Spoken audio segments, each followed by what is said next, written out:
Didn't realize it was going to be one of those kind of videos. Let's go.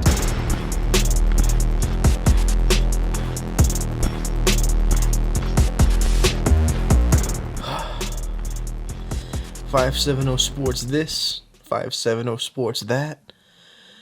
Does anybody actually know what 570 Sports really is? Is it a news channel?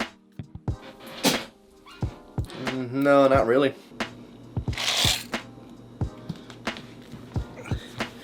Oh, so it must be like a sports team then.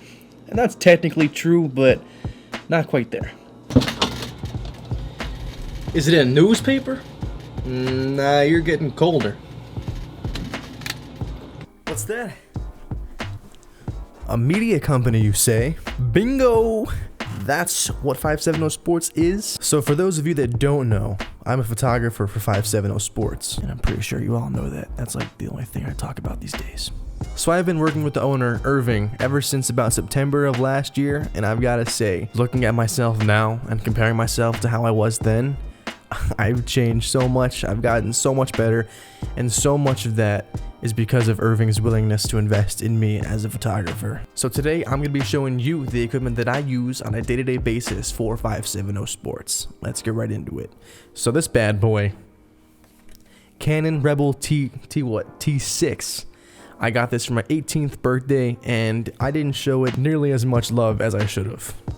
It came with two lenses, two kit lenses, a 75-300 f4 to 5.6, and then 18-55 f3.5 to 5.6. So they're not the best lenses, but they got me through quite a bit. I'm gonna be doing a comparison here.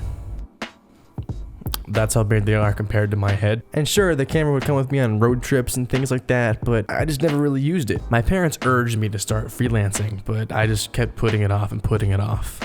Lo and behold, summer of 2020 came around.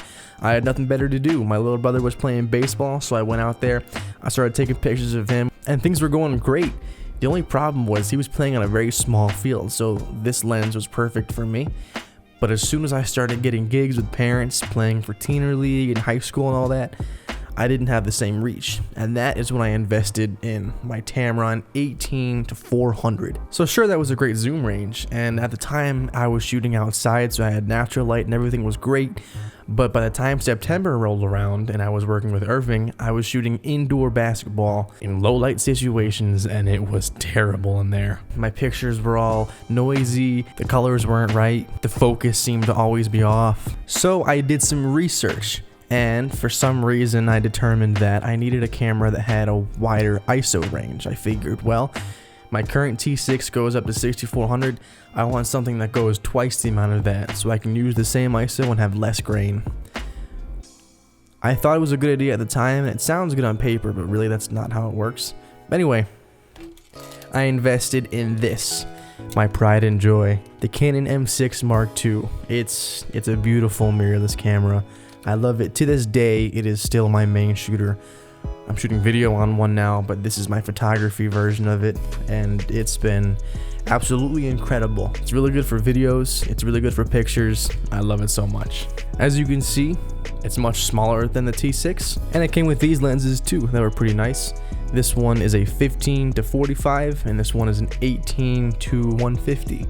The really cool thing about the 18-150 is that it's actually a really good focal length. It's kind of like the Tamron, except it has better autofocus and it's natively attaches to the mirrorless cameras, so that was nice. But the problem I was telling you about before was still a problem.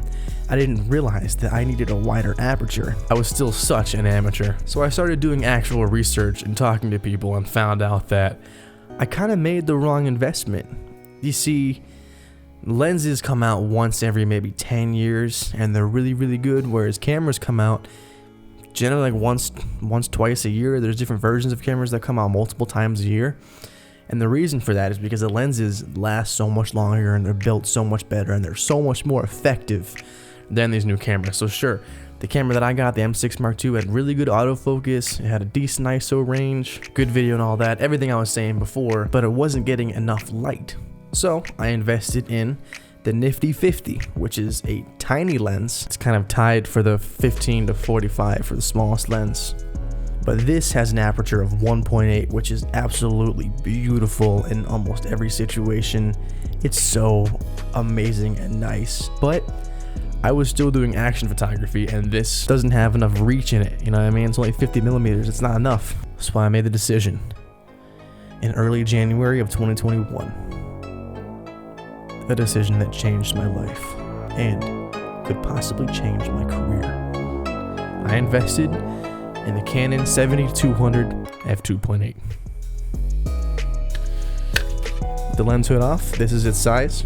It's quite a large lens, and it's heavy as well. I'm trying to keep it PG, but you know what I can do with this. I could just...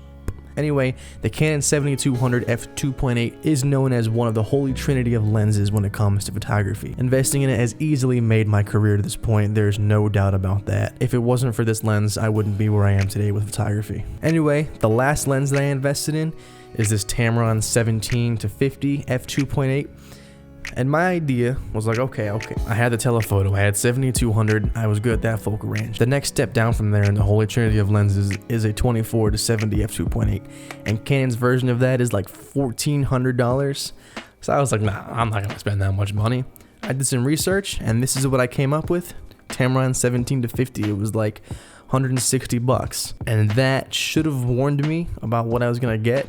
I thought I was getting a steal, but no, not at all. This lens, I don't know how old it is. It looks like it was probably about 20 years old. I wouldn't recommend it to anybody. It's very soft around the edges. It has very hard time focusing. Its maximum focus distance, I think, is set. Most lenses have an infinite focus distance.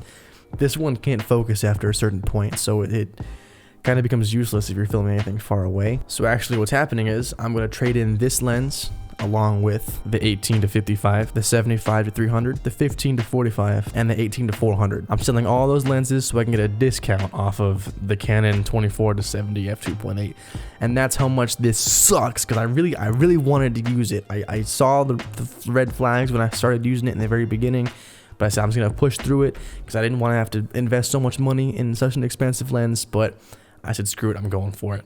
So that's the history of lenses that I use. I didn't exactly go into depth of what lenses I use on a day-to-day basis. Of course, I use the 7200 for all the action shots. And one of the great things is that Viltrox offers an adapter. I could talk more about adapters and why I need them in the future. But the good thing about this adapter is that it opens up your aperture an extra stop. So I'm not shooting at 2.8, I'm shooting at 2.0.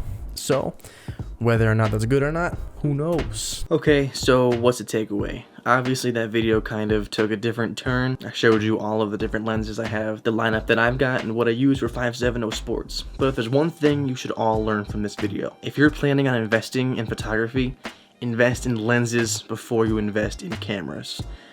Honestly, if I had that 7200 and I used it on the Rebel T6, I'd probably get very similar pictures when using it with the M6 Mark II.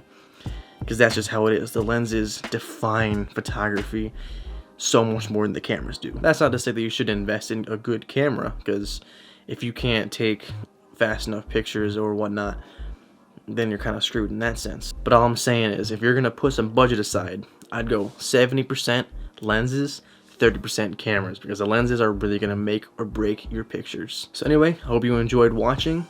Thanks for tuning in. I hope you learned something. Hope you enjoyed checking out my lineup. Hopefully I can come back in a few months and show you some different things. I'm hoping on improving my photography. That's what I want to do. I just want to keep getting better and better. Thanks for watching. Be cool.